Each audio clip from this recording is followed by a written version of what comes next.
Let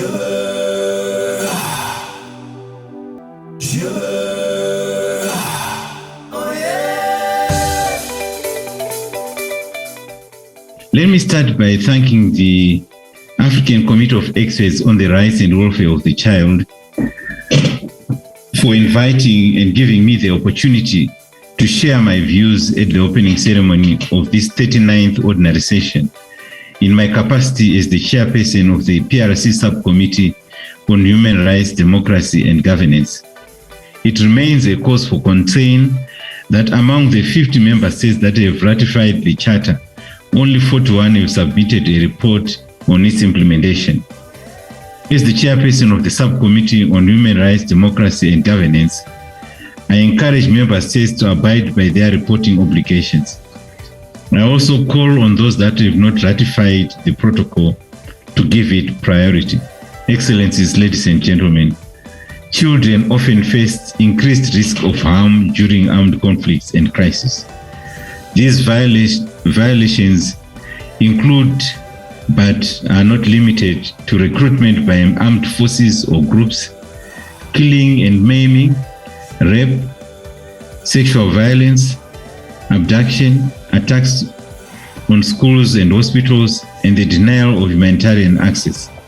Girls who fall pregnant as a result of conflict-related sexual violence also deserve special attention.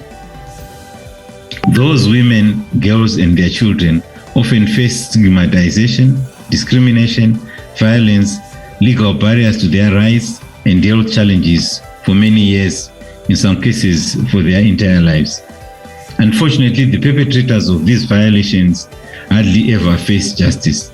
It is therefore encouraging that the committee's general comments on Article 22 of the African Charter on the Rights and Welfare of the Child, Children and Armed Conflict, published in September 2020, contains relevant recommendations in this regard.